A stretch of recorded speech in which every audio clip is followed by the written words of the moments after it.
There are many ways of serving the Lord. Some people do great things. Some people are good preachers. Some people contribute lots and lots of money. But when we talk about this handful of rice, it is very humble. The service is done in the corner of the kitchen that nobody sees. But God knows. God bless.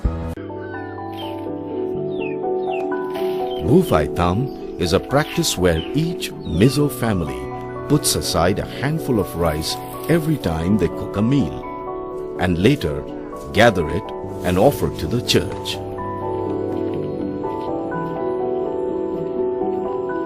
The church in turn sells the rice and generates income to support its work.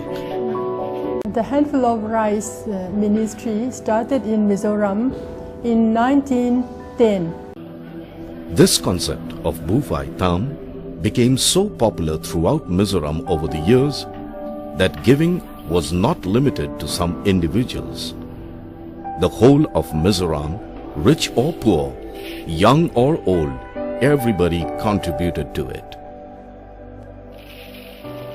It is something which my mother has taught all of us right from when we were very young. And I feel like Bu Phai Tham is a piece of Christian service that anyone can do it. People started to give more and in creative ways. Rice, vegetables, firewood and other produce, and also cash besides their regular tithes to the church. The churches in Mizoram are now self-sufficient. In 1914, the money received from the sale of handful of rice was rupees 80. That is $1.5 US.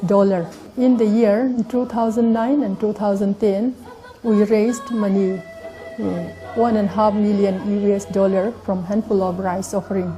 We don't receive any outside funding. All the money we receive is raised within ourselves.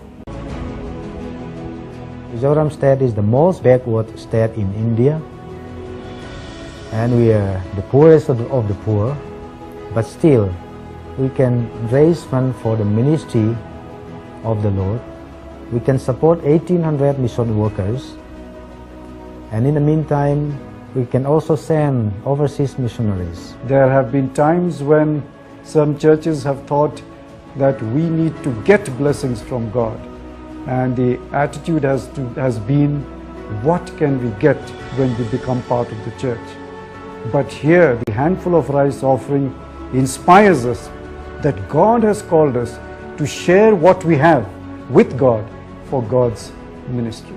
We Mizo people say, as long as we have something to eat every day, we have something to give to God every day.